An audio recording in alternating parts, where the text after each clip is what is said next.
بسم اللہ الرحمن الرحیم والتصویب فی الفجر حی علی الصلاح حی علی الفلاح مرتین بعد الاذان والاقامت حسن. سنیں، تصویب کا لغوی معنی رجوع کرنا اور عود کرنا، کیا لوٹنا اور رجوع کرنا. اسی سے ثواب آتا ہے. ثواب اس لیے کہ انسان کے عمل کی منفعت اس کی طرف لوٹ کر آتی ہے. شریعت کی اصطلاح میں تصویب اعلام بعد الاعلام کو کہتے ہیں، یعنی ایک بار اعلان کرنے کے بعد دوسری مرتبہ اعلان کرنا، یہ تصویب ہے.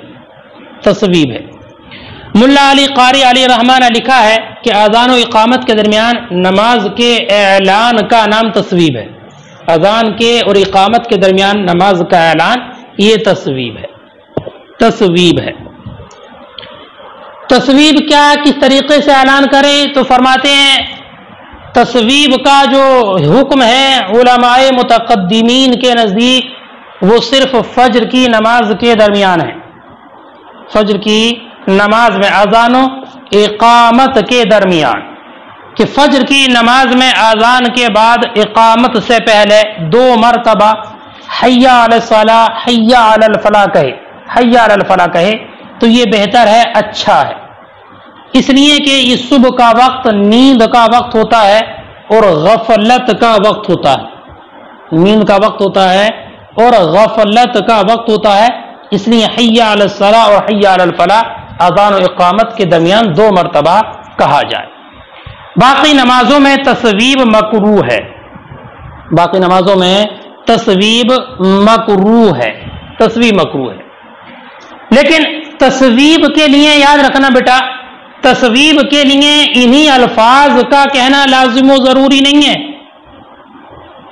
حی علی الصلاح حی علی الفلاح یہی الفاظ کہنا ضروری نہیں ہے، بلکہ امام صاحب ہدایہ نے فرمایا ہے وَهُوَ عَلَى حَسْبِ مَا تَعَارَفُوا، اور وہ اس کے مطابق ہے جو وہاں کا عرف ہو. عرف تو اگر کسی جگہ کا عرف حی علی الصلاح حی علی الفلاح کہنے کا ہے تو یہی تصویب ہے. ایسے ہی بیٹا تصویب کے لیے الفاظ مخصوص نہیں ہے کہ یہی الفاظ کہنا، جیسے کہ اذان میں الفاظ مخصوص ہیں، یا ایسی تصویب کے لیے عربی زبان یہ مخصوص نہیں ہے. لہذا اگر کسی نے الصلاۃ والصلاۃ کہہ دیا اور وہاں کے عرف میں لوگ سمجھ جاتے ہیں کہ نماز کا وقت قریب ہے تو یہی تصویب ہے. یا اگر کسی جگہ کا عرف ہے کہ قامت کہا اور لوگ عرف کے اعتبار سے سمجھ جاتے ہیں کہ نماز کا وقت قریب ہے تو یہ بھی تصویب ہے. یا اگر کوئی شخص یہ کہہ دے اردو زبان میں نماز تیار ہے نماز کے لیے آؤ، اور وہاں کے عرف میں ایسے ہی اعلان ہوتا ہے تو یہ بھی تصویب ہے. اور اگر کسی جگہ کھانسنے سے لوگ سمجھ جائیں تو یہ بھی تصویب ہے. تو حاصل کلام تصویب کے لیے الفاظ کا مخصوص الفاظ نہیں ہے اور نہ مخصوص زبان ہے، بلکہ جیسا جہاں کا عرف ہے اور وہاں کے عرف میں اسے نماز کے قریب ہونے کا اعلان سمجھا جاتا ہے، وہی تصویب ہے. متقدمین علماء کا مذہب یہی ہے کہ صرف تصویب جو کہی جائے گی وہ فجر کی نماز میں، باقی نمازوں میں یہ مکروہ ہے. لیکن ایک بات اور یاد رکھنا بیٹا، یہ تصویب جو ہے نا، یہ صحابہ اکرام کے زمانے کے بعد علماء کوفہ نے اس کو ایجاد کیا. صحابہ اکرام کے زمانے کے بعد علماء کوفہ نے اس کو ایجاد کیا ہے. صحابہ کے زمانے کے بعد، نبی اکرم کے زمانے میں یہ تصویب نہ تھی اور نہ صحابہ کے زمانے میں تھی، بلکہ تابعین کے دور میں جب دیکھا کہ لوگوں کے حالات میں تغیر پیدا ہو گیا ہے اور لوگ امور دین سے سستی کرنے لگے ہیں تو کوفے کے علماء نے اس کو ایجاد کیا. تو اب یہ کہیے کہ یہ بدعت حسنہ اس لیے کہ فقہاء متقدمین و متاخرین نے اس کو مستحسن قرار دیا. اور پڑھی ہوگی حدیث پاک آپ نے کہ مسلمان جس چیز کو حسن قرار دیں وہ اللہ کے نزدیک بھی حسن ہے. نبی اکرم نے ارشاد فرمایا ما رآہ المؤمنون حسنا فهو عند اللہ حسن وما رآہ المؤمنون قبیحا فهو عند اللہ قبیح. اب رہی یہ بات کہ تصویب صرف فجر کی نماز میں جائز ہے یا تمام نمازوں میں جائز ہے، تو بیٹا اس کے بارے میں 2 بار میں نے ذکر کر دیا کہ یہ فقہائے متقدمین کا مذہب ہے کہ صرف فجر کی نماز میں جائز ہے، علاوہ نمازوں میں جائز نہیں ہے نا۔ وجہ بھی ذکر کی ہے کہ یہ نیند کا اور غفلت کا وقت ہوتا ہے، غفلت کا وقت ہوتا ہے۔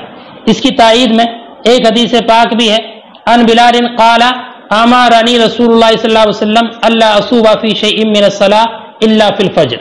بلال کہتے ہیں کہ نبی اکرم نے مجھ کو حکم کیا کہ سوائے فجر کے کسی نماز میں تصویب نہ کر۔ اور ایک روایت میں یہ ہے کہ حضرت علی نے ایک مؤذن کو عشاء میں تصویب کرتے ہوئے دیکھا تو فرمایا اخرجوا هذا المبتدع من المسجد، اس بدعتی کو مسجد سے نکالو۔ تو یہ تو فقہائے متقدمین کا مذہب ہے جو متن میں مصنف نے ذکر فرمایا ہے۔ البتہ فقہائے متاخرین نے کہا ہے کہ تصویب تمام نمازوں میں جائز ہے، تمام نمازوں میں جائز ہے۔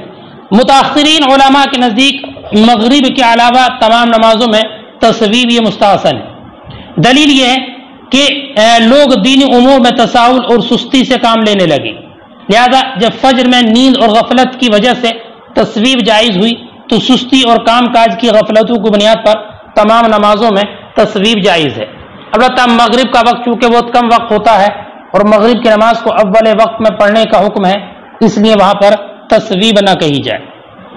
امام قاضی ابو یوسف رضی اللہ تعالیٰ عنہ نے یہ فرمایا ہے کہ میرے نزدیک قاضیوں اور حاکموں کے لیے فجر کے علاوہ دوسری نمازوں میں بھی تصویب کرنا جائز ہے، یعنی اگر کوئی حاکم ہے، کوئی قاضی ہے تو اذان کے بعد اس کے پاس اعلان کر دے، اس سے وہ یہ سمجھ جائے کہ نماز کا اور جماعت کا وقت قریب ہے۔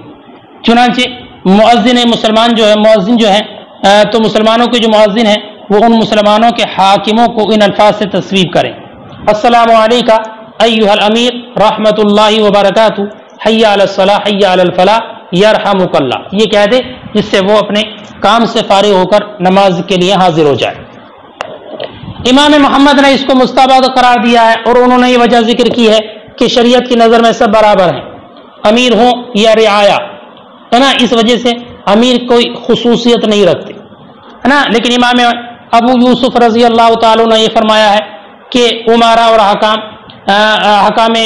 اور حکام وغیرہ جو ہوتے ہیں ان کو تصویب کے لیے اس لیے خاص کیا گیا ہے کہ یہ حضرات جو ہے مسلمانوں کے کام میں مشغول رہتے ہیں، اس وجہ سے ان کو یہ خاص کر کے اعلان کر دیا جائے تاکہ ان کی جماعت فوت نہ ہو جائے۔ اور یہی حکم ان حضرات کے لیے بھی ہے جو مسلمانوں کے کام میں مشغول رہتے ہیں، مثلا قاضی ہے، مفتی وغیرہ ہیں۔ اب ترجمہ دیکھیے، فرماتے وقت تصویب فی الفجر، اور فجر میں تصویب حی علی الفلاح حی علی الصلاح حی علی الفلاح مرتين، دو مرتبہ، بین الاذان والاقامت، اذان و اقامت کے درمیان، حسن، یہ بہتر ہے، لأنه وقت نوم، اس لیے کہ نیند کا وقت ہے اور غفلت کا وقت ہے، وکرہ فی سائر الصلاۃ، اور مکروہ ہے باقی نمازوں میں، ومعناه العود الى الاعلام، اور تصویب کا معنی اعلان کی طرف لوٹنا، وهو على حسب ما تعرفوا، اور وہ اسی کے مطابق جو وہاں کا عرف ہو، یعنی کوئی الفاظ مخصوص نہیں، کوئی زبان مخصوص نہیں۔ وهذا تصویب احدث علماء الکوفہ، وہ یہ تصویب ہے جس کو ایجاد کیا ہے کوفہ کے علماء نے بعد عہد صحابہ کے زمانے کے بعد، لتغیر احوال الناس، لوگوں کے احوال کے متغیر ہونے کی وجہ سے، وخصوا الفجر بھی، اور اس میں فجر کو خاص کیا، لما ذکرنا، اسی وجہ سے جو ہم نے ذکر کیا کہ یہ نیند کا غفلت کا وقت ہے۔ والمتاخرون استحسنوا فی الصلوات کلها، اور متاخرین علماء نے اس کو مستحسن قرار دیا تمام نمازوں میں، لظہور التوانی فی الامور الدینیہ، امور دنیا میں سستی کے ظاہر ہونے کی وجہ سے، مغرب کے علاوہ۔ وقال ابو یوسف لا ارى بأسا ان يقول المؤذن للامیر فی الصلوات کلها، اور امام ابو یوسف نے فرمایا میں حرج نہیں سمجھتا اس بارے میں کہ مؤذن امیر سے کہے تمام نمازوں میں، السلام علیکہ ایھا الامیر ورحمۃ اللہ وبرکاتہ، حی علی الصلاۃ حی علی الفلاح، الصلاۃ حی علی الفلاح، الصلاۃ یرحمک اللہ۔ واستبعدہ محمد، اور امام محمد نے اس کو مستبعد قرار دیا، لأن الناس سواسیہ، اس لیے کہ لوگ سب برابر ہیں امر جماعت میں، وہ ابو یوسف خصہم بذالک، اور امام ابو یوسف نے ان کو خاص کیا اس کے ساتھ، لزیادت اشتغال بامور المسلمین، ان کے مسلمانوں کے امور میں مشغول ہونے کی وجہ سے، کہ لا تفوتہم الجماعت، تاکہ ان کی جماعت فوت نہ ہو، تاکہ ان کی جماعت فوت نہ ہو۔ وعلی ھذا القاضی والمفتی، اور اسی حکم پر ہیں قاضی اور مفتی، یعنی وہ بھی لوگوں کے کاموں میں مشغول رہتے ہیں، اس لیے ان کے لیے بھی تصویب کہنے کی اجازت ہوگی۔